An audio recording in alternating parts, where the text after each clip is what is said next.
Welcome, everyone, to Season 2, Episode 3 of the Cosmere Reads. Woo! What's up? What's up? Yeah, man. Excited to cover these 3 chapters tonight. There are actually some. I feel like the book's actually finally going somewhere, maybe a little bit. Well, I had to do exposition and setup, so that was fine. Yeah. We're getting somewhere now. Yeah, we get some movement though. We're getting a little speed now. Yeah, I think things are. We're learning more, but things are actually happening. It's we're starting to see where the book's going, direction. Where before it's just like, here's everything. Evening Pythos. Pythos. Hey, What's up, Pythos? Yeah, Pythos. I've got no drink. I've got no challenge cocktail. I'm just doing straight scotch right now, man. I'm just doing water because I drank earlier because I was at an event earlier. So there you go. Oh, I had that at the event, the mango cart. It's good. It's Tara, if you're watching, sorry, this is your last one, but you're pregnant, so I'm not sorry. Ooh, sorry. I'll get you some more. That's double harsh. I'll get you some more. It could be worse. Like my brother, when they were expecting their first, used his wife as his DD so many times, and I was like, and in fact, to the point where they're at a bar when her water broke. And, that's a goal. Yeah, and she had to drive herself to the hospital because he had been drinking too much, and while in labor. Yeah, life goals as a someone I know. You know both my brothers. Oh, this is your brother. Yeah. Yes, you know both my brothers. I missed that. Sorry. This is not Hunter. It's not Doctor. Well, I know it's a Hunter. Yeah, you know who it is. Anyway, he doesn't drink anymore though, so that's good. He's been sober for like 2 years. Doesn't drink at all. Doesn't touch a drop of alcohol. But anyway, to your brother, you owe me in August. Hear that? Your wife says you need to buy a whole case. Yeah, we're bringing champagne to the hospital. Yeah. Hey. Let's see. I won't be able to attend most of the. Oh, well, we'll miss you. Yeah, but if he gets off at 9:45, and we'll take you, man. Yeah, jump on at 10. Jump on a little late. We'll probably still be going. Yeah, we'll probably still. Can you put us on in the car, or is that not safe? Just listen. Yeah. Always an option. Watch. Yeah. Anyways, announcements. We do have a giveaway going on right now for the Cosmere Read. So if you go to our Twitter, our X, or whatever we call it these days, I still call it Twitter. I'll always call it Twitter. If you type in twitter.com, it still goes there. Everyone says X, formerly Twitter. Oh, is that what we're doing now? That's what everybody's saying. So okay. Yeah. All the cool kids say X, formerly Twitter. Okay. Oh well, then it's not coming from a cool kid, so I wouldn't know. The cool kids. No, because the cool kids don't use Twitter. They don't use Twitter. So our Snapchat. No, we don't have one of those. Should we? But yeah, we're doing. They're on the gram, I think. Still, they're still on the gram? I'm surprised how many young people I know are still like they're all on the gram. Instagram. Yeah. Yeah, the Wolverines is Instagram. I don't think we have one for, and of course TikTok. I don't think we have one for the Wolverines is a TikTok too, but I don't know if we have. But I don't post that much on Instagram or TikTok for that account, just because I never know what to post on Instagram because it's pictures, and I'm like, I'm gonna try pictures of ourselves, like or do reels of like clips. I could do that. This is a lot of work. So like, just generate a whole bunch of AI images, man. I just like reshare memes that I think are funny. There you go. That have nothing really to do with the podcast at all. It's like my Will Reads Instagram is just memes. That's all it is. It was like those sections of Discord, basically. Yeah, I just share memes. That's all it is. TikTok, I used to do a lot more of it when I first started doing it, like years ago. Mm-hmm. But then, like, once again, it's work, and yeah, that's a good job. Yeah, and trying to figure out the algorithm and things like that, it's just a lot of work. I'm like, yeah, there's people that do that, and that's their thing. It's not my thing. So it is what it is. Maybe one day. Call it Exeter, or is that chitter? Would you use the Chinese pronunciation and pronounce the X as a C, CH? Like, yeah, sheeter. Sheeter. Yeah. Cheater. Get off the sheeter. Pronounce it the Chinese way. Anyway, yeah. So giveaway. We're doing a hardcover copy book of the Cosmere book of your choice. So if you don't follow us on that whatever platform that is, go follow us. It's the Cosmere Reads is the handle. Just look for the post. It's pretty recent in our page because I think I post that and then hey, we're going live. So that's like 2 posts down. So follow the instructions and you could be entered to win. I think the drawing is in like 2 days. I can actually tell you right now when the drawing is. Let me go do that real fast. Come on. Notifications. Drawing will be on the 26th. So in 3 days. You still got some time. Yeah. Go win a free book. You guys aren't eligible. Sorry. If you guys want a book, I'll just buy you guys a book. But obviously, I can't let you guys win. Everybody will say fix. Man, how dare you exclude us? If you want me to buy you a book, I'll buy you a book. I mean, I need a perk. I need a perk, man. We've been on this podcast like for a minute. I need a perk, man. I said Will books. Will can't complain. Oh, boo! That's right. I actually been meaning to ask like if you want me to pay you back for those. But, oh no, it comes out. I haven't asked yet. So. It comes out of the budget. Don't worry about it. If you want book, I know you do Audible, so you don't do the books. I do Audible. Yeah. So like if you do the books, I'd buy you the books. But I do the Audible thing, and everybody got subscription locked in. You got credits, so yeah, I've been saving these credits up because I had was doing the Wheel of Time. Yeah, so I got all those books, and after that is right around the time that you put me on this podcast, and I was like, oh well, I'll use them for this. Yeah, and now I've got like 3 credits like locked in. But remember back in the day when Audible wouldn't let you roll over credits? And then they got sued for it.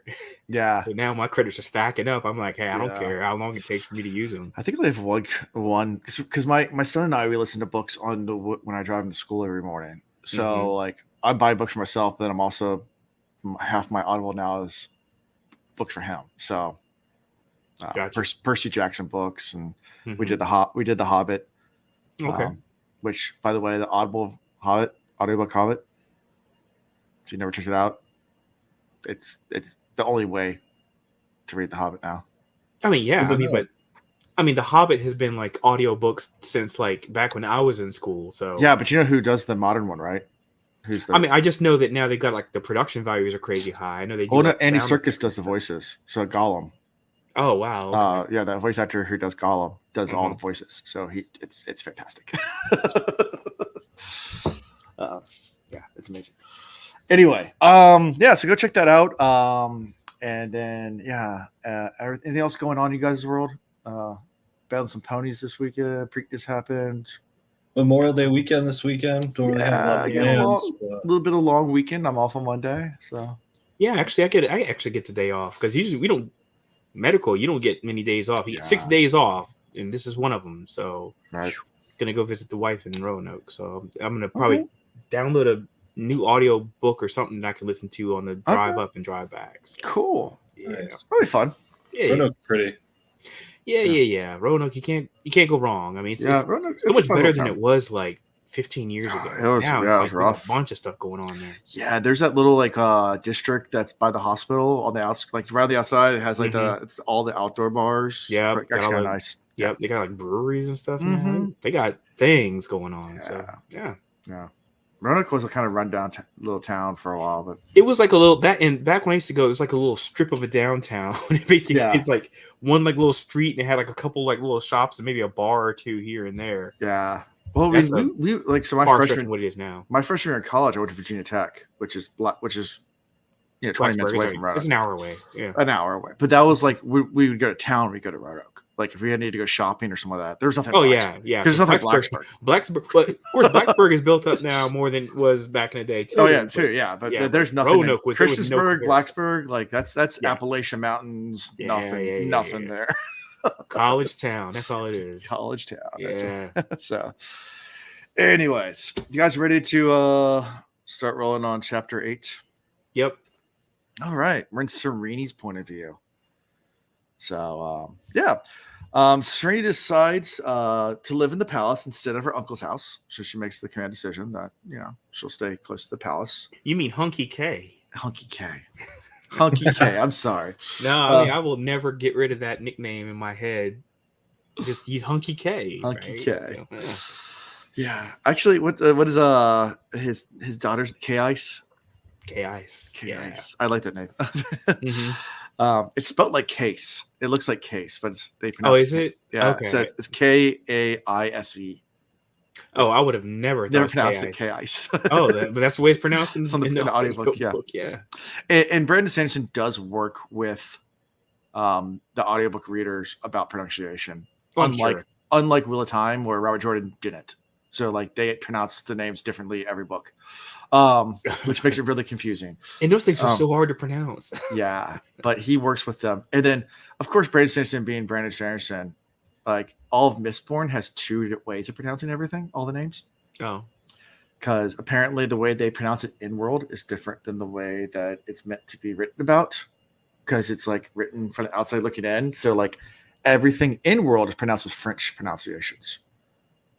So Brandon like Sanderson seems like the kind of guy that would have written a dictionary yeah, he'd of be like like all the terms, and JR then wrote out, yeah, and then Tolkien. wrote out like all the etymology of all the words, and then put pronunciation guides for everything. He seems So- like he would be that kind of guy. So Kelsier, in world, the way you'd say is Kelsier.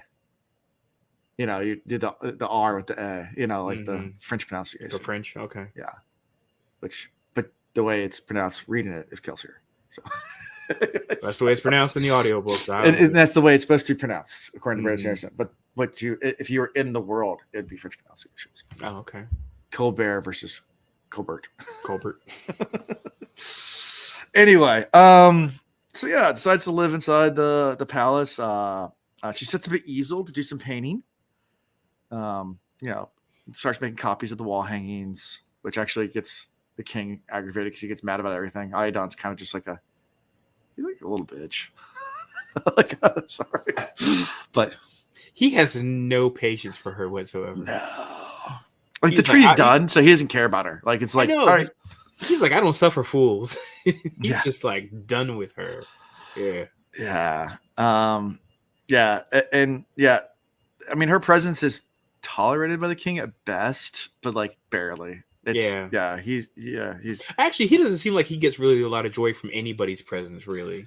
yeah. He seems like a pretty miserable person. Yeah. This guy's like perpetually Yeah. sitting on a rake.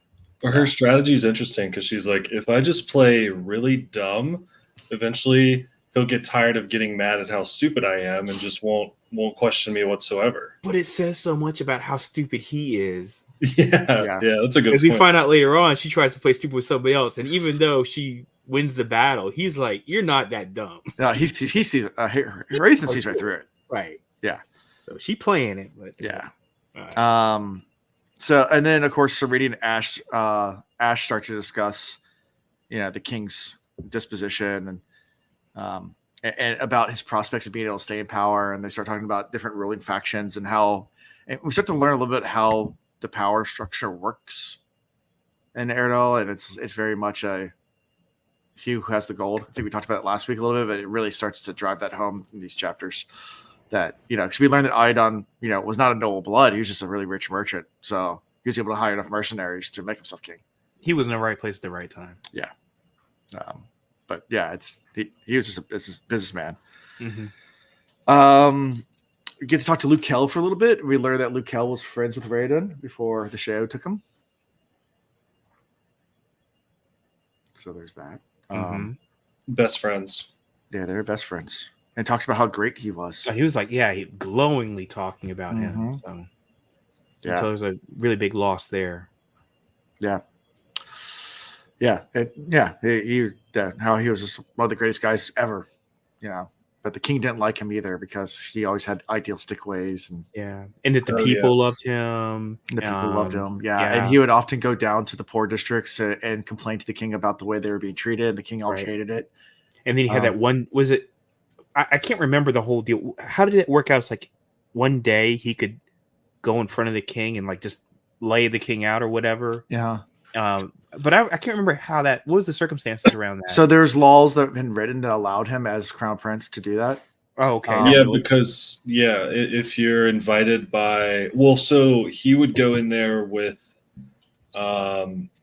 Serene's uncle, and he didn't like Hunky K because Hunky K didn't accept the title from him. Right. And that was Right. basically an FU to the king, but it also showed that the monarchy or the hierarchy was flawed. Mm-hmm. If he was in existence, having been this person that denied a title from the king, he was just like, in the king's eyes, bad representation. So the king's son, Hrathen, would bring him in to the court because anyone who was invited by the son was allowed in the court, and they would like play games together. And that was his son's way of being like, F you again. Yeah. Yeah, man. He was really up for sticking it to his dad.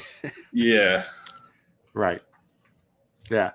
It even talks about, I guess the king had actually tried to reinstitute slavery. I know it's one line in there. He had fought against that. That ownership of people should still, because it is outlawed, but that's Still kind of happens though. Yeah. So. Yep. Kind of similar to how it is today. It's outlawed, but there are unfortunately more slaves living in America today than there were when slavery was legal. Just a different form. Yep. Still unpaid labor. A lot of it's sex slavery. It's really nasty if you actually look at it. God. Yeah. Yeah. It's gross. Yeah. Don't Google that because you'll get in a really depressing rabbit hole of unless you really want to get into the, help out. Or the dark side of the Super Bowl. Because a bunch of shit happens around the Super Bowl. There's a bunch of stuff going on in hotels around the Super Bowl. You don't want to know. I never went down that rabbit hole. I don't know if I want to. Don't do it. You guys, I really want to go down this rabbit hole, but I really shouldn't do it. Don't do it. Don't do it. All right. Let's see. Lukel explains how the nation has become more oppressive since Iadon took power. That before that, it was a lot more of a free nation, but it's definitely become more oppressive. Individual land rights, of course, have been eliminated, and the wealth has been redistributed to the merchants, to the merchant class, because the king was from a merchant class himself. So it's pretty much they got rid of the noble class, redistributed the wealth, stripped their land, and gave it to all the merchants, who are now the new noble class. Yeah. So the more money you have, the more noble you are. The U.S. prison system is basically legal form of slavery. Yeah, that's hell yeah. Yeah, it's been a long contention about that too. That's the only legal form of slavery in this country. Yeah. Yeah, that still happens all the time. I think. Well, you don't see them as much as you used. I mean, growing up, you used to see the prison crews a lot more, like doing cleanup around the roads and stuff like that. Now it seems like there's contractors and city workers. Yeah, but they it's all behind closed doors now. And they're just doing all kinds of. Yeah, it used to be out in the open though. Oh yeah, it used to be like you used to see the people in jumpsuits on the street, like mowing the street and. Yeah, not so much anymore. Yeah, and I think that a lot of that has to do with they closed the city farm, and at least in our town. We're from the city farm because they were like not. It's kind of. Prison. It's like light incarceration. Yeah, it's not like go to the prison incarceration. So it was always one of the things that confused me a lot. The whole idea of the city farm, because it's like the most beautiful piece of real estate in our whole city. It was a jail. Oh my gosh, yeah, but a jail's right there. But it literally, it's like on a point on a bluff overlooking like a giant expanse of water. Oh yeah, beautiful, and it's a jail. You produce that really good on the planning. Where's our other waterfront property at? Oh, downtown Newport News, which is where our largest low-income, poverty-ridden, crime-ridden area of the city is. A lot of the waterfront downtown is a shipyard, though, and that has to be waterfront. I'm talking about round the point, though. When you go around past like 664, going through past there because there's that divide. You know the deal. Those are all run down homes. Anytime you see a railroad, one side, it's a shipyard, blah, blah, blah. The other side, you start going down Roanoke Avenue. But then you go all the way down the end. Those houses on the water, they're all run down. And it's crazy because you get to the end of Newport News, you're still like in like poverty and crime-ridden area. You go right around the corner. It's Hampton and Chesapeake Avenue. It's nice. And there's like places. There's like Lamborghinis, Ferraris. These houses, I'm like, how does this work? I mean, just like literally like stones throw from each other. I never understood Hampton. I don't get Hampton either. Hampton's weird. Chesapeake Avenue along the bay there, along Chesapeake Bay. Yeah. And those were all like gorgeous houses with like tons of money. Yep. And like literally two streets over Shell Road. Over. Yep. Shell Road, which is one of the most crime-infested roads in the entire area. Terrible. Like, It's terrible. terrible. Like it's literally a block. Like I mean, again, you throw stone. It's like some of this planning, I just don't get. How does that work? I don't understand. Like, and how it's the most bizarre thing in the entire world. I'm not saying that different incomes should be segregated, but I don't understand how the values stay up with all that crime so close, and it baffles me. I just don't get how there's not more crime. Yeah, I mean, you're 2 streets away from somebody's got a Lambo. Why is this Lambo not stolen? Why is this Lambo not up on blocks right now? That's what I'm trying to figure out. Lambo cracked in. Like it's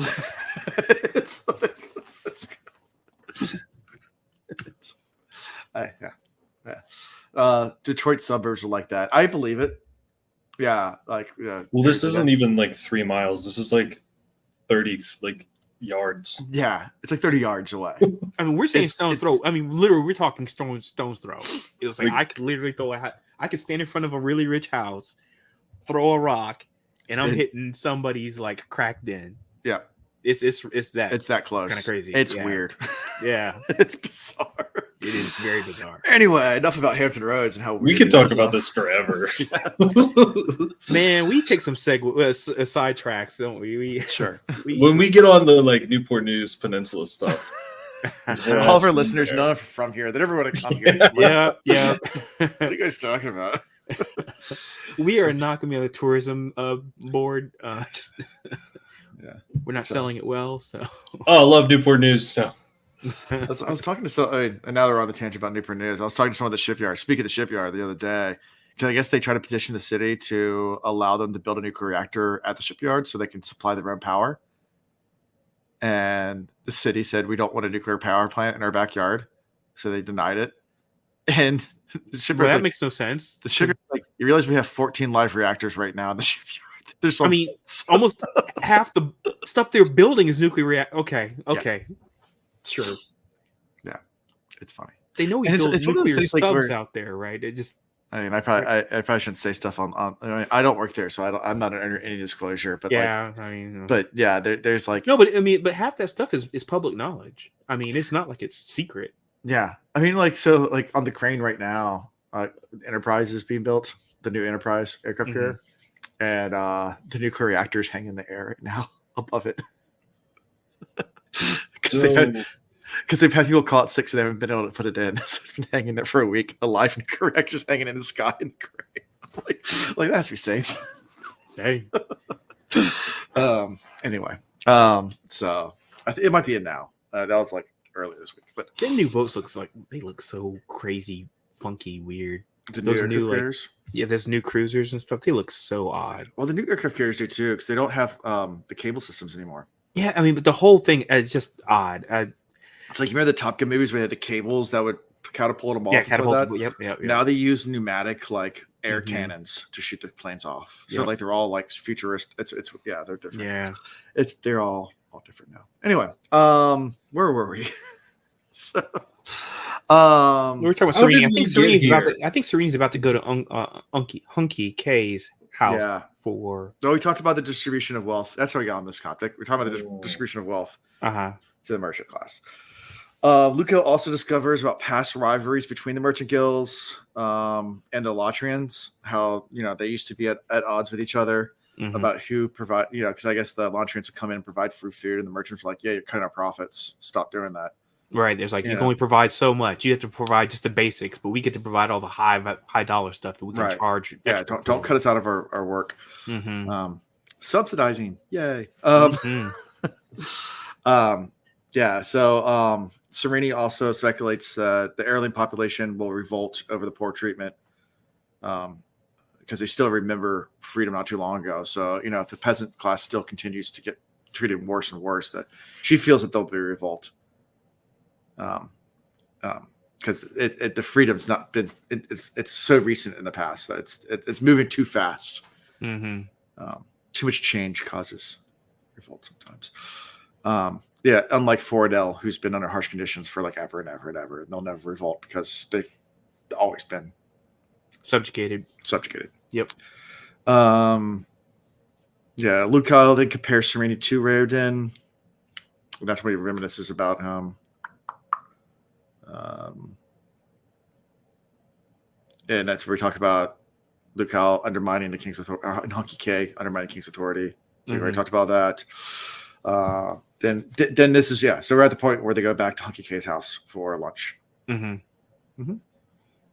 anything from all that? Anything else we missed? I think we covered most of everything. I think the big takeaway was like that's the merchant. What? Yeah. Go ahead. The merchant. The merchant guild being so close with the Elantrians when they were in power. When they went away, that's the only reason the merchant guild came to power. And what's his name? Iadon was the highest of the guild, and so the people looked at them and were like, "Well, I guess you guys should be in power." So what I took away from a lot of this was like, there's not a lot of backing to who is in power right now, which just means it could topple at any moment. And like it's and obvious. They said that. Yeah, they say that they're like he's like really like on a really precarious throne. I mean, it's the odds of it lasting much longer is slim to nil.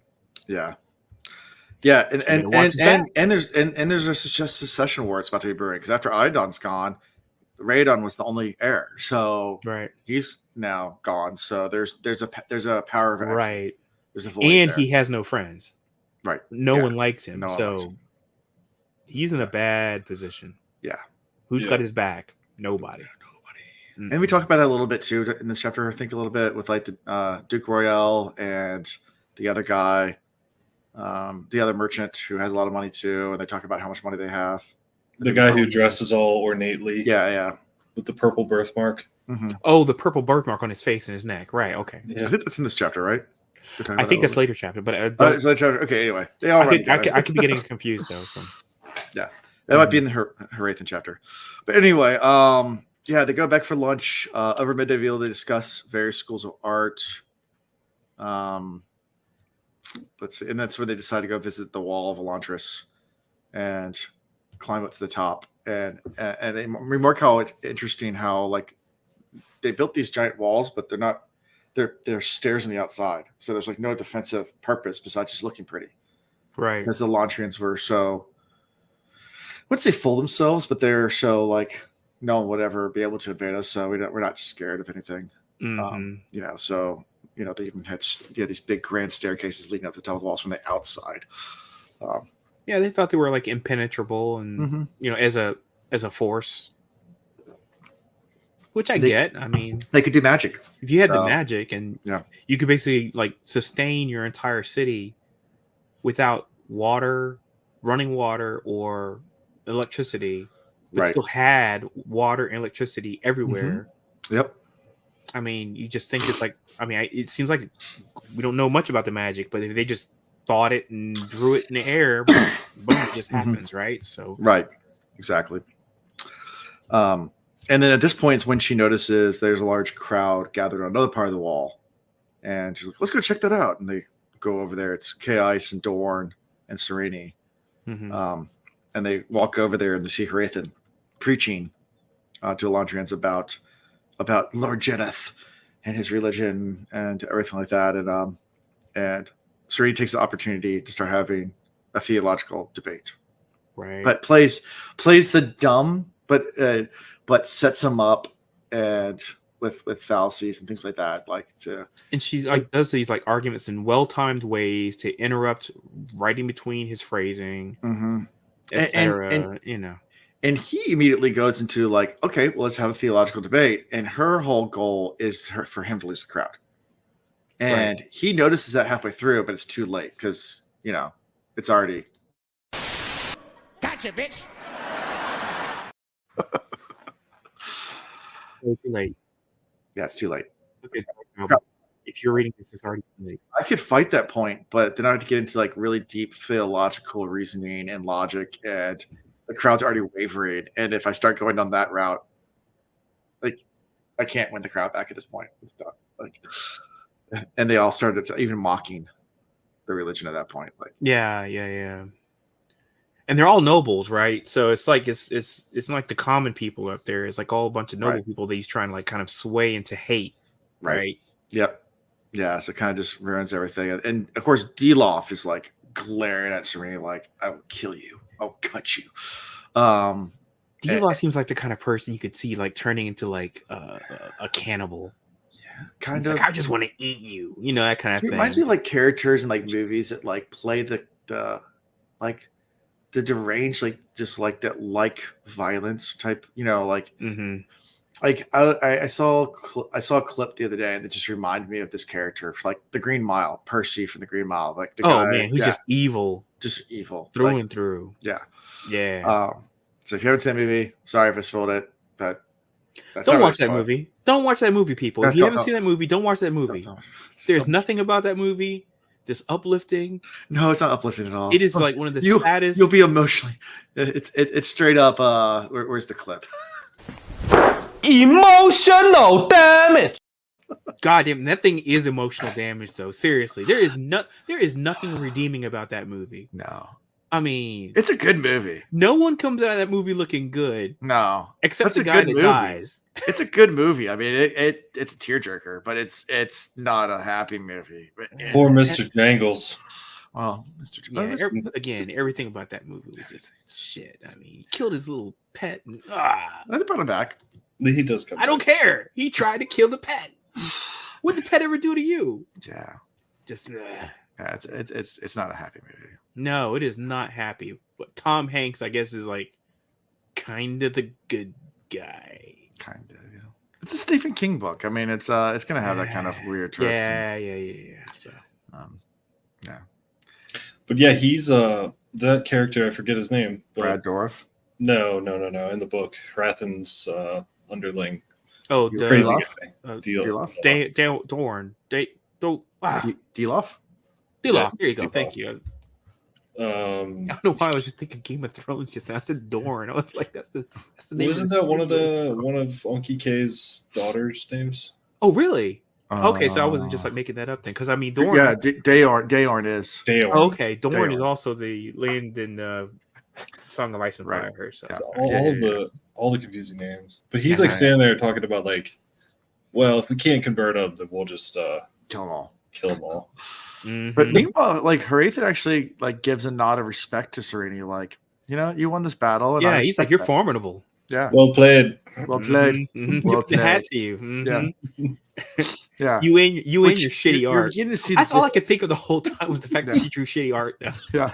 I think about that scene in have you guys ever seen that movie 50 First Dates? Yeah. At the end of it, when they're like all drawing art and stuff, she's like, "Oh, it's really good." He's like, "What am I doing?" She's like, "You're drawing art." And he looks at his artwork, and it's just like a little circle with a little smiley face. So he's like, "I suck." That's the way she should be. She's like flowers, and they're like, is it a bowl of fruit?" Yeah. What's that like, big brown patch what's in the brown middle? Spot in the middle? And then they couldn't even figure out she's copying a piece of art. They could look around the room, they still couldn't tell which piece of art she was trying to copy. Yeah, like you're painting paintings. What? And she's clearly looking at the painting, and they still couldn't figure it out. Anyway, side segue off this. Another one of those tear-jerking movies. There's that scene from Good Will Hunting when he goes and visits Robert Williams' office, and the first thing Matt Damon says, he walks over, he's like, "Did you paint this? It's crap." It's like it was paint by number. Wait. That's a tear-jerking movie, but it has a good ending. It does have a good ending. That one does have a good ending. And it's not terribly tear-jerking. It's not terrible. It's like Shawshank Redemption. Yeah. I mean, that's a tear-jerking movie, but that's got a great ending. It's got a great ending. I mean, come on. Yeah, Good Will Hunting's a good movie. I like Good Will Hunting. Yeah. How about they them were apples? actually good. How about them apples? No. Let's see. So Hrathen gives some respect. You can kind of see the juxtaposition between Hrathen and Deloff too. Just like both are religious men, but like one's just kill them all. The other one actually that's dangerous. He's playing with fire, and I said that I'm pretty sure it was last episode. I said that. Yeah, that's just playing with fire. Why would you do that? Yeah, being a Gjorn. I mean, Hrathen is still a zealot and very religious, but also is a scholar at heart and respects. But he's a tactician though too. Yeah, exactly. And Again, he's the all other dude, and he's all for peace. He wants to find a way to peacefully resolve this. He does not want to slaughter. yeah, but he's trying to work with the Joker. And like they said in Dark Knight, some people just want to watch the world burn, and that's what this dude is like. I would not keep him around. Yeah. Trouble all day long. And then I guess, and then they turn to talking about, because they noticed some people down the courtyard. And they start talking about the Elantrians themselves. And they're like, yeah, but they're all dead anyway. Like, I guess what Chaos says. Yeah. It's really, it's like, why are there two over there that look, they're carrying themselves differently? They don't look like they're in despair. And it's, I think you're supposed to, I don't think it says it, but I think you're supposed to know. You're supposed to know that's that actually her beloved. Yeah, that's Hrathen and Galadon. So because they're waiting at the gate for the next people to come in. We found that out a couple times. Right. But yeah. But she notes that they're holding themselves differently. Mm-hmm. Yeah. And that's how we end this chapter. So any thoughts? I noticed Serene has balance issues, or she was just like getting nervous. She, like, at the end of that chapter, she's standing on the wall and like she's like looking down at her beloved, dizzy, and like her stay on, like that almost has to save her from falling. And she did that a couple times. Yeah, that's she's tall and lanky, or what? But oh yeah, but that and from high distances, vertigo's a real thing. Like if you, it's a you'll get. Russian. I get that. Yeah, like I remember the first time I went to the Sun Sphere in Knoxville at the World's Fair Park, because I guess in the 70s the World's Fair is in Knoxville, Tennessee, and they had the big Sun Sphere, so you can go to the top up there, and then you can walk out, and then when you walk out, there's like glass underneath you, and you're looking straight down to the park. And I was not expecting that, so I stepped off the elevator, and like I think if I had mentally prepared, it wouldn't have happened, but because I didn't know that's what I was walking into, stepped off, I was like, whoa, like. Right. Like, there's the it's very disorienting. Yeah. Right. Like, there's the ground. Oh, there's glass. Okay, it's safe. But oh man, that took me by surprise. And of course, it could have been a subconscious thing that she doesn't even understand why. Yeah. She was so fixated. Yeah. And so much so that it like took her out of her element. Intrusive thoughts. Jump. Could be. Yeah, or her subconscious is like, that's your freaking husband. Right, Yeah, because it recognizes a pet. We've talked numerous times on this podcast about pattern matching and how that's what humans want to do. And so if there's something that your subconscious recognizes as a pattern, it will create a connection between a memory and something it sees. And even if it's not meant to be, but it's like it can be overwhelming, and so I think that's what happened. And it's just like all other, senses just like kind of just shut down for a second while I was like, oh, this guy I was supposed to like marry. Yeah. We're going to talk about, he looks like him. Later in this podcast, when we get to different books, we're going to talk about pattern a lot. It's not going to be like 6% or something, is it? 16%. That's right. 16%. Right. We're talking about pattern a lot. That's all. That's patterns of hope. Yeah, patterns of hope. No, I was so tempted to like say something about your hope thing, but I was like, Well, that's the next thing we're reading after Elantris is the Hope for Elantris. That's the name of the short story we're reading. The Hope. I'm not joking. That's the name of the next thing we're reading. Hope for Elantris. Short story. I'm pretty sure that the word hope shows up in the next chapter, so I had to do it. Wait. I mean, if it says hope one time, that's okay. The whole book's name, story's name, Hope. What do you think is Hope? I mean, A New Hope is a good movie. You're not a Star Wars fan, huh? It was Star Wars Episode 4 to me. All right, let's just leave it at that. Star Wars Episode 4. A New Hope. New Hope. Okay. All right. Help me, Obi-Wan Kenobi. You're my only hope. So chapter 9, Hrathen professes his admiration of Serene's rhetorical skills. Hrathen and Deloff debate converting the Teod to Shu-Dereth once their work with Erlon's over. Deloff predicts that Teod would be destroyed by Janeth because they would be so stubborn and they would never convert that they would be forced to destroy them. So I had this little debate in the beginning between the two of them, where once again, Delos like, kill them all. And Hrathen's like, oh, we can work through this diplomatically. But then he even gets a sense of like urgency because he's like, wait, we only have 3 months. Yeah. Right. Like, You get this clock going, right? Yeah. Yeah. So. He's like, well, I guess maybe if we can't convert them, we could kill some of them. Yeah. Yeah.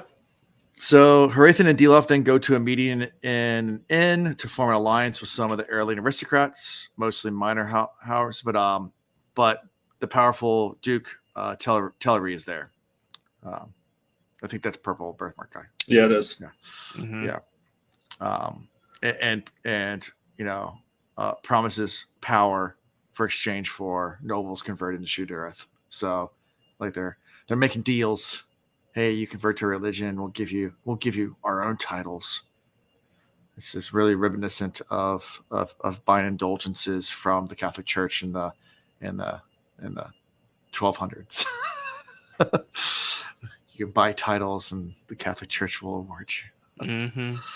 Martin Luther did a whole lot of stuff about that because of that's where the church, the break of Protestant came from. Was all that stuff. Oh yeah, that was later. That was I guess early 1500s. 15. Martin Luther. You're talking about the Martin Luther and the posting of the on the church door. 1500s. See, that's one of those things I used to have an auto response to, and now I don't remember the date like I used to. Shoot, I can't want to say 1512, and I don't think that's right. I don't know. Can't know. 1512? That's not, right. I know it's not right. 1517. 17, there it is. On Halloween. Yep, 1517. Okay. October 31st. What do they call? It was like a document called the 95 Theses. The 95 Theses. Yeah. Yeah, I need to note to the church door. But yeah, that's a lot of theses. That's a lot of theses. Yeah, that was 1517. I knew it was around that time. Yeah, so I was closer than I thought. I thought there was a lot of stuff that happened in Europe, like back. Oh my god, that back. time period. Oh yeah, god. Like what? So you had, like, I'm trying to think. So the fall of Constantinople was 1450s. Could not tell you the year of that. Just before 1492, when Columbus sailed, that's when Spain unified from the Iberian wedding, when Aragon and Castile formed together to form Spain. Right. That was in the 1400s, and the Spanish Inquisition started. And then you had, there's a lot of, and then the HRE doing the HRE stuff, the Holy Roman Empire. And then Renaissance shortly after. Yeah, it was right around the same time. The Renaissance was right around there. Yep. Because then it's like it started expanding beyond religion. Because that's when the Italians broke away from the Holy Roman Empire. There you go. Yep. And the Holy Roman Empire was not Holy Roman or an empire. And then it moved the seat for a while. We're getting into history stuff. I'm sorry. Yeah. We're getting way off topic. And then the Habsburgs rose to power in Austria, and they become inbred, and they. They're all inbred anyway. All those, history with the Cosmic Reads. World history, our European history. It's fun. So they make all these deals. Hrathen speaks vaguely, about all that, about all these promises and everything like that, because he wants to maintain plausible deniability, just in case like people come in and say like, no, we're not going to give him stuff. Like, so he's just very vague about like, maybe. he says like such and such rewards his believers. Yeah, but he does it in a way where he's not like saying yes. He's like, well, you were rewarded with a fluffy pillow. Yeah, you sleep good at night, right? Exactly. There you go. Yeah. Let's see. Where were we? Possible in the event that one of the nobles accuses Hrathen of insurgency against the government too, he wants possible deniability for that. One guy, Warren, muses there will be a lengthy process to establish Shudurith, to establish the religion Shudurith in Erelon. But Hrathen, counters that the Jesker mysteries were banished from the Duodel Republic. in a short time frame. So he points to like other religions that have been banished before and how fast they were able to convert. So it's like, have faith, just because you said, oh, it take a long time. He said, no, we were able to do this overnight in other places. Yeah. So I found it interesting, the comments that were made between him and Diloff about, he's like, well, why do we need to try to create all this hate for the Elantrians? And he was like, because everybody thinks they're going to come back. And I was like, that's really interesting that's something that is that's a through line here. Yeah. That is, I feel like is really, really critical. And it's kind of gets, kind of shuffled, in the background. But really, there's a lot of people that secretly have hope that, Elantris comes back. And, just what do they have? Glory. What do they have? They have hope. And so it's like, they're just like, man, I really want to see this thing come back. And I'm like, that's interesting that it's like this unspoken thing that's going on with everybody. And I'm like, that's kind of interesting. So, okay, sure. You can do that.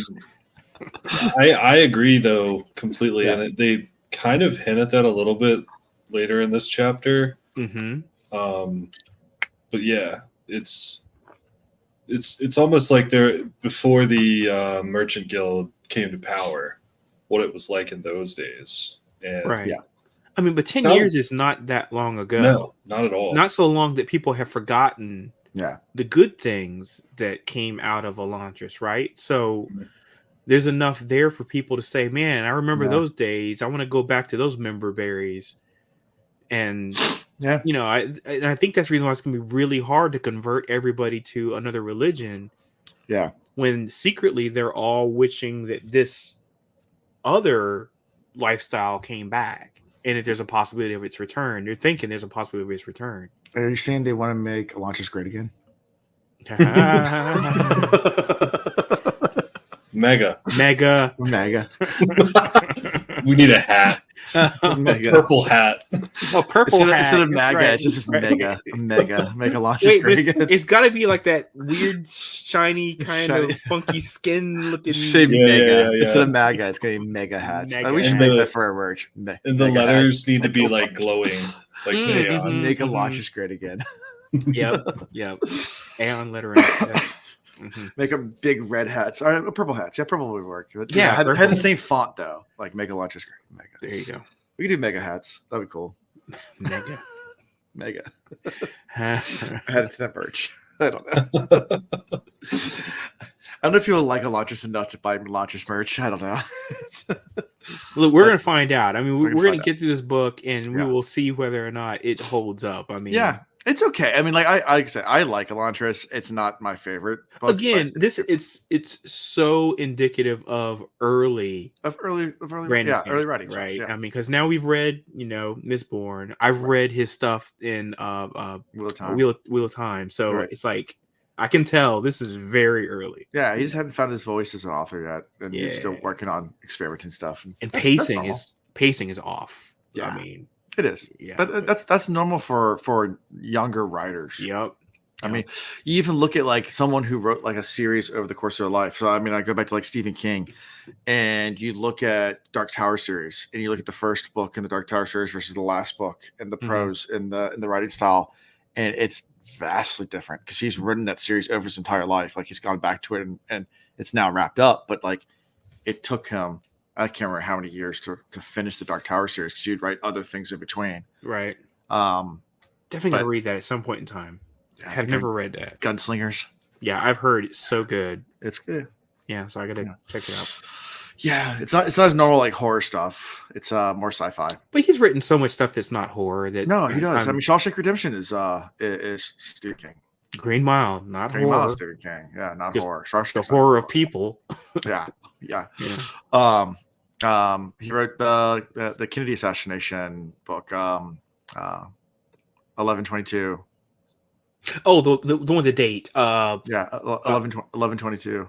Is that what it's called? I thought it was like the whole date. It was like 63 or was it 63? Something 63. I thought it was. Yeah, 11/22/63. Yeah. Oh, okay, got it. I didn't know what the first two numbers were. Yeah, 11/22 is the day Kennedy was assassinated. The only reason I know that very well is because it's also my daughter's birthday.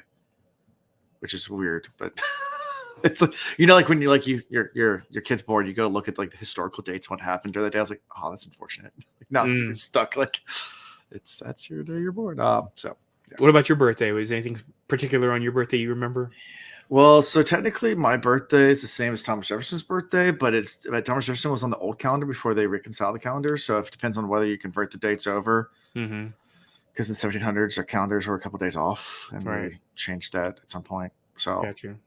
What about you, Will? Anything in particular on your birthday that you? Eddie Vedder from Pearl Jam. nice. Okay. Good deal.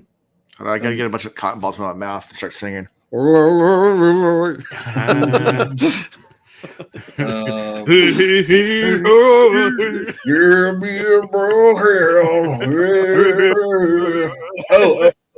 The Naked Cowboy from New York City. Oh, I have Nice. met that dude so many times. If you Yeah, I remember the first time I went. He was so young, and then I used to have to go to New York Lucky. all the time, and I would go there, and he was just always around where they would do the outdoor part of the Today Show, and I used to go up there and just like go sit in the crowd at the Today Show, and I always run into him, and he's like, "Hi, I'm the Naked Cowboy." I was like, "Kind of obvious, my guy." Yeah. I was like, No "You're 10 shit. You're 10 years older than the last time I saw you, but Like, prove it.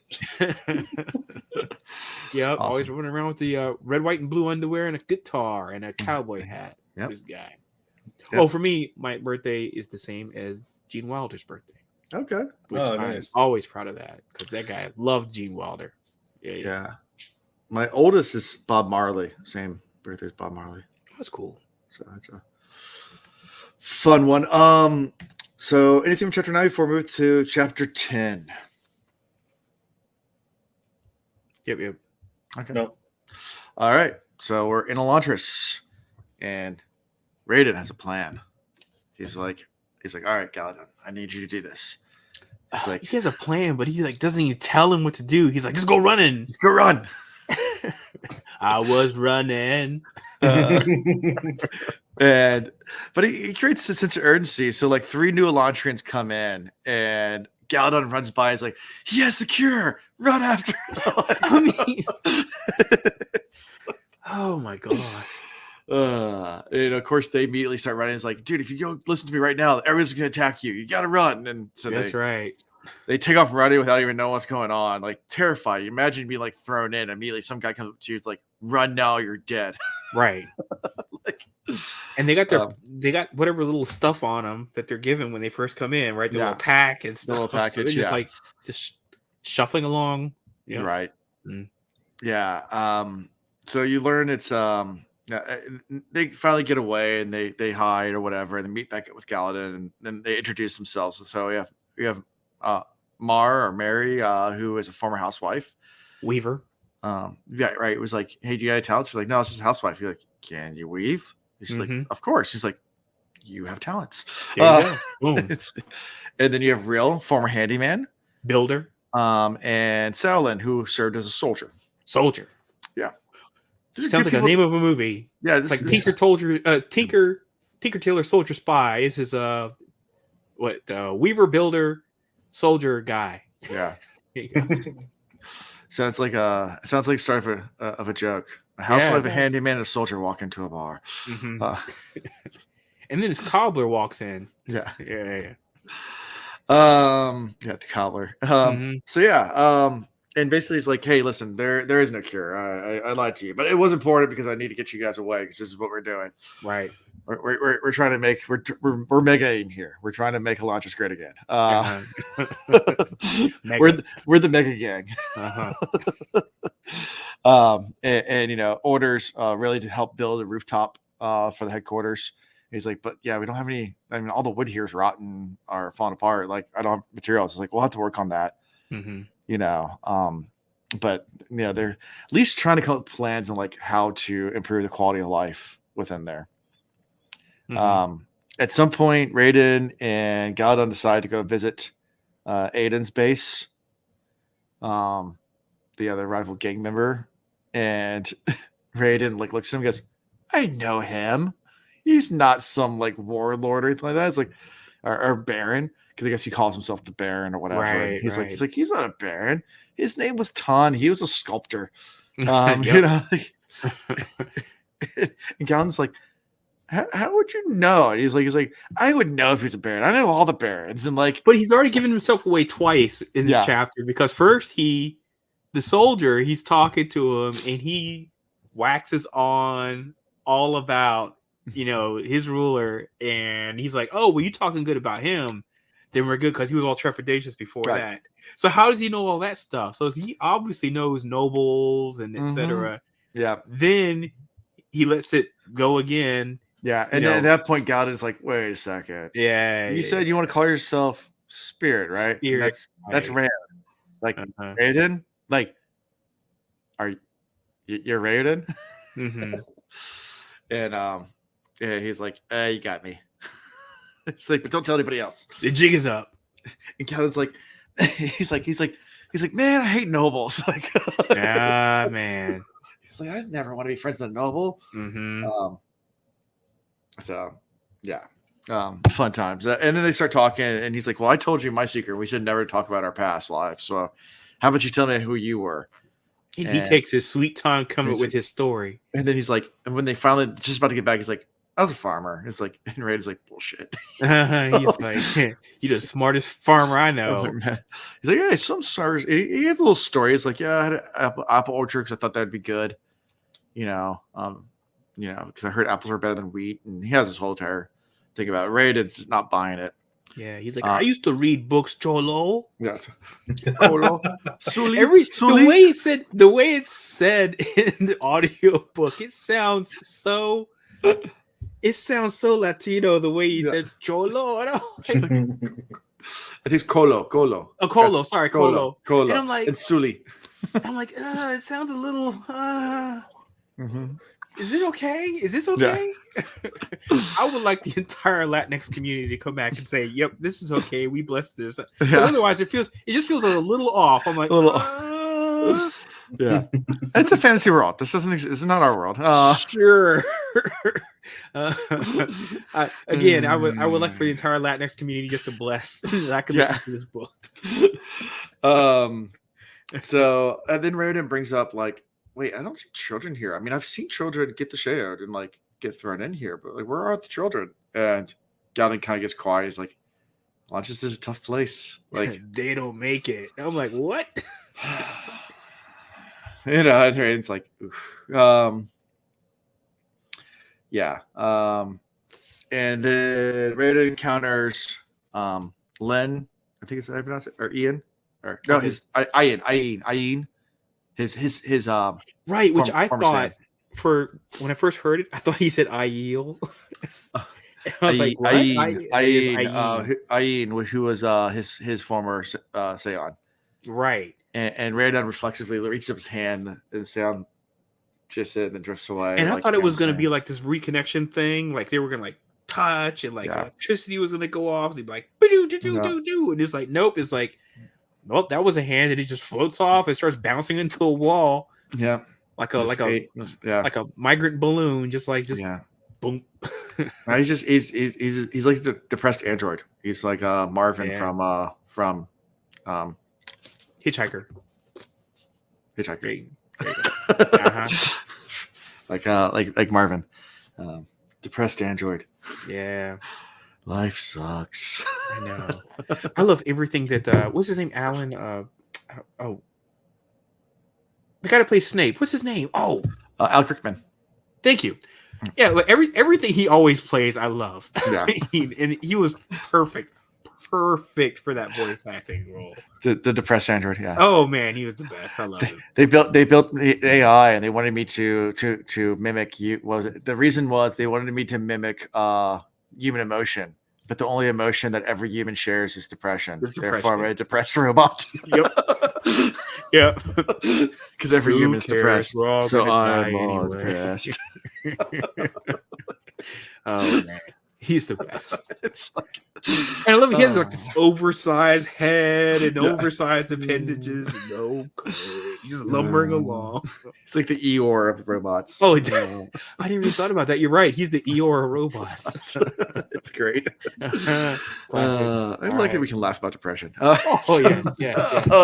He's depressed. You're my friend, Whiskey. Oh, as I cry. Uh, There you go. So yeah. Anyway, so any other Anyway, thoughts? I was hoping for a lot there when he reconnected with his orb. Yeah. Or, what is it called? Seon. Is it called? Seon. Yeah. Yeah, Seon. Ian. But they're called Seons, right? Yeah, they're called Seons. Okay, but yeah, I thought when he connected with his Seon, I thought it was going to be like this momentous thing, and like stuff was going to like, fireworks and reconnect, and it's going to start glowing again. But no, did not. Yeah. I'm I'm looking at the anecdotal notes from Van Sanderson about this chapter. Because someone had asked him one time, are Elantrians zombies? No, Elantrians are not zombies. However, they would certainly fit that standard to a fantasy definition of being undead. After all, their bodies aren't really alive. It's just fascinating to get like Brandon Sanderson's notes about it. And people asked him also. Zombies though don't really have like independent thought. Right. I mean, they just are basic down to their base instincts, right? So they're definitely not zombies. Right. And then someone asked, was Galadon written as comic relief? And his answer to that was, I've never used and never intend to use a comic relief character. No, he's not. He's not comic. I mean, I think he's levity. Yeah, and that's what he said. That's what he says in his notes. He's like, I'll use levity in some of my characters. Sure. But I'm never going to ever write a character. He is not.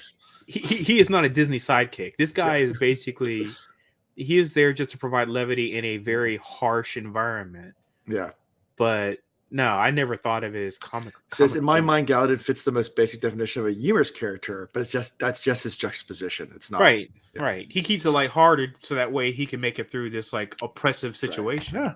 Yeah. I like going back and reading through the notes. I mean, some of that has spoilers, so I have to pre-screen that. But that one that one had no spoilers in it, so I was like, okay. But yeah, that's fine. Gotcha. Okay.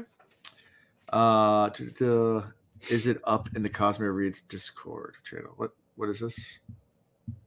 Oh, his brother did a Marvin cosplay. Oh, it's up. Oh, that's awesome. Oh, that's what's up. I gotta go look this thing up, man. I gotta check it out. Gotta see it. Absolutely. I'll check it out after. And see, the giant head is what makes it. Oh yeah. Yeah, that'd be an awesome cosplay. I know. Absolutely. Just walk around. I did that for Halloween one year. I went as an emo kid, and I got completely into the character. Did you? Emo kid. Yeah, I was in college, and we had a Halloween party, and I wore all black with like skinny jeans. And like got I dyed my hair, but I got the black hairspray, that could like dye your hair temporarily for a day. Like all black, painted my fingernails black, and then got fully into character. Did you have the hair flip? I didn't have long enough hair, but I definitely combed it over a little bit, but I couldn't get it onto my eye. I wasn't that long. I feel like I got a wig. You should have got a wig, yeah. I should have. But I was in character the entire time at the party. And like actually the next day, like one of my friends came up to me, he's like, dude, are you okay? Like you seem like really down at the party. I was like, nice. I'm fine, dude. I was like, because I was just in the corner and like people come up to me and it's like, how's things going? I was like, I don't know, life sucks. Like but I was like completely in character the entire time. There you go. Great. People come and ask you how you're doing, you're like, who cares? Because it's all immaterial anyway, I would love to do emo just one time, just pull it off for like a day, just go all emo. Just that was fun. That was back in early 2000s. Some black eyeliner in the year 2000. Anyway, so any thoughts from this?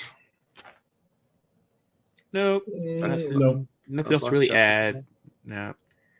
I feel like him seeing his Seon, like it's kind of like giving him a little fuel.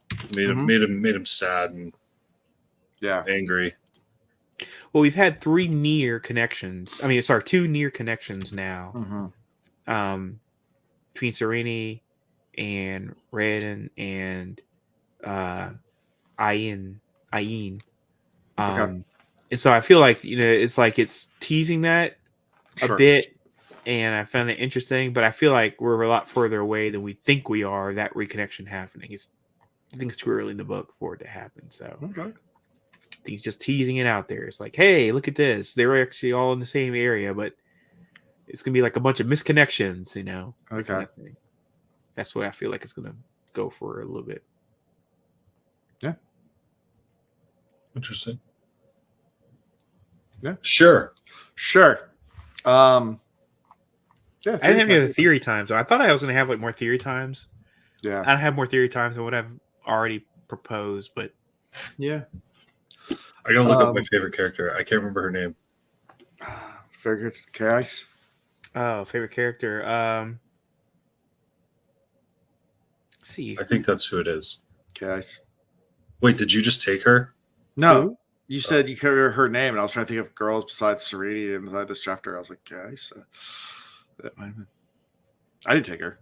I was answering for you. Chaos. That was who I was going to pick. Oh, okay, that's a good one.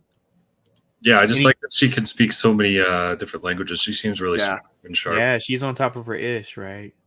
Yeah. I'll go with low hanging fruit on this one and say Serenity. I like the fact that she plays the role.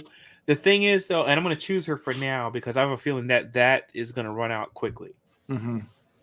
because the jig is going to be up Sure. sooner than she thinks. And so while she's able to get away with it, her bat in the eyes and all that stuff, get away with playing stupid. But I mean, now she's really putting herself out there, and I'm like, and you did this in front of people in a notable way. Mm-hmm. That's going to get back. Yeah. Yeah. So I'm like, well, I'll choose you for now. I'll choose you, Pikachu. But Yeah. I'll pick Galadon. Golo. mm-hmm. Golo. Sorry. Golo, Suli. Does that mean anything in Spanish? I don't know. Is that? I think it's word? Cholo in Okay. Spanish, and that's the reason why I think I just said that. But I could be wrong, and somebody's going to correct me and be like, Cholo in Spanish means bargain. I thought it was like this slang though. It might have a slang connotation. I just Yeah. Cholo is a young man belonging to a Mexican American urban subculture associated with street gangs. Okay. Cholo. Yeah, so that's the reason why I said that. I was like, that's the reason I kept thinking that too. So yeah, Colo. Yeah. Yeah, I don't know if you got that from the colo in Spanish, cabbage. Cabbage. Nice. If So, somebody watched the Avatar Last Airbender, cabbage is a big deal because there's this cabbage dude who kept getting beat up the whole time, or his cabbage cart kept getting destroyed over and over and over again. Yeah. For any of our is it ATLA? Yeah, Avatar the Last Air. ATLAB. Yeah, something like that. Whatever it is. Anyway. All right. Cool. Well, next week we'll be doing 3 chapters again. Okay. So 11, 12, 13. I think that's what's on the spreadsheet. Yep. Yeah, I think we're on the 3 chapter trend for a few weeks. But we'll get back to more chapters towards the end. We'll start ramping up. I love it. So now I listen to the chapters while I'm on my I do a bike ride. Okay. And I do a 90-minute bike workout, and it's like the chapter ends like within 1 minute, either before or after my bike ride ends. It's like nice. These are perfectly segmented. So just yeah. Well, next week is a little bit longer than this week, but not. Well, much. then I'm not going to finish. So then when we get here, I'll be like, I don't know what the ending's like. but then the next week's about the same. Nah, I'll be fine. Yeah. I try to keep it around this. In general, around the same. Okay. No, it's been fine now. And it gives me a good reason to jump off of work. Yeah. On time. So I'm like, hey, I got to get off this work stuff so I can go read my chapters. Yeah. So cool. I like it. Yeah. So how we can be found is at thecosmoreads.com. You can find links to all sorts of stuff like our Twitter, where you can win a free book right now if you go and do all the things like share it and like the post that's on there. So do it. It's a signed book, right? No. I can't afford those. Oh, I thought you were giving away a signed book. I wish. That's the reason I was gonna enter. That's the reason I was gonna upset I couldn't enter the content. No, I don't think they have them even more for purchase. You used to be able to get those from Dragonsteel Books. But I haven't seen a signed book for sale on there in a while. I mean, you get the leather-bound stuff. I don't even think they have the signed. Let me see catalog. Let me see. They have signed books. They don't even have. Yeah, they used to have the printed books. Oh no, they do have some signed stuff. I don't see any Cosmere signed stuff. This is all hardcover. Yeah, leather bounds. Yeah, he has some of the young adult stuff signed. Mm-hmm. But yeah. Hey, by the way, is you've mentioned Stormlight a few times. Mm-hmm. Is Stormlight part of Cosmere? Yes. Okay. Because somebody else, 100%. I can't remember when it happened, but somebody was going to say something to me about Stormlight, and I was like, I think that's in part of the series we're reading, and I can't hear anything about that. So yeah.